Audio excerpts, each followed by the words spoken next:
Breaking, pumirma na ng 1-year deal si Dennis Smith Jr. sa Dallas Mavericks. Si DSJ ay dati nang naglaro na noon sa Dallas mula 2017 hanggang 2019 ay magiging malaking tulong lalo na't wala si Kyrie Irving. Makakasama niya ngayon si D'Angelo Russell sa backcourt para punan ang butas sa guard rotation ng Mavs. Mga idol, tingin nyo ba makakabawi si DSJ sa kanyang pagbabalik sa Dallas? Samantala, sa edad na 40, malinaw na nasa huling yugto na ng kanyang karera si LeBron James. At ngayong nasa huling taon na rin siya ng kanyang kontrata sa Los Angeles Lakers, hawak mismo ng King ang desisyon kung mananatili ba siya sa Purple and Gold o susubukan ang bagong landas para sa isa pang pagkakataon na makuha ang kanyang ika-5 championship.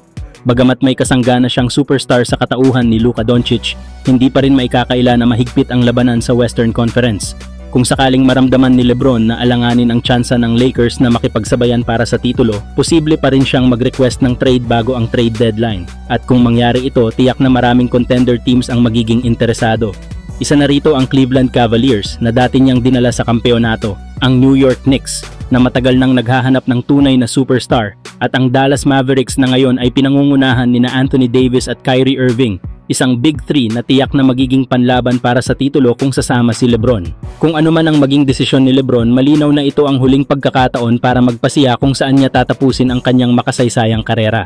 Mananatili ba siyang bahagi ng bagong partnership kasama si Luka sa Lakers o pipiliin niyang muling sumugal sa ibang contender tulad ng Dallas, Cleveland or New York? Kayo mga idol, anong tingin nyo? Dapat bang tapusin ni LeBron ang kanyang huling kabanata sa Lakers o oras na para humanap ng bagong daan papunta sa kanyang ika-5 kampeonato? Samantala, willing na raw ang Detroit Pistons na i-trade si Jaden Ivey matapos itong dumanas ng injury na nagdulot ng tanong kung maibabalik pa niya ang dating laro bilang athletic at explosive guard. Isa ito sa bad side ng sitwasyon dahil maaaring hindi na siya kasing bilis at kasing explosive tulad ng dati. Pero sa kabila nito, marami pa ring magandang nakikita kay Ivey. Bata pa lang siya sa edad na 23, may natural na tapang at explosiveness na bihira sa mga batang guard ngayon.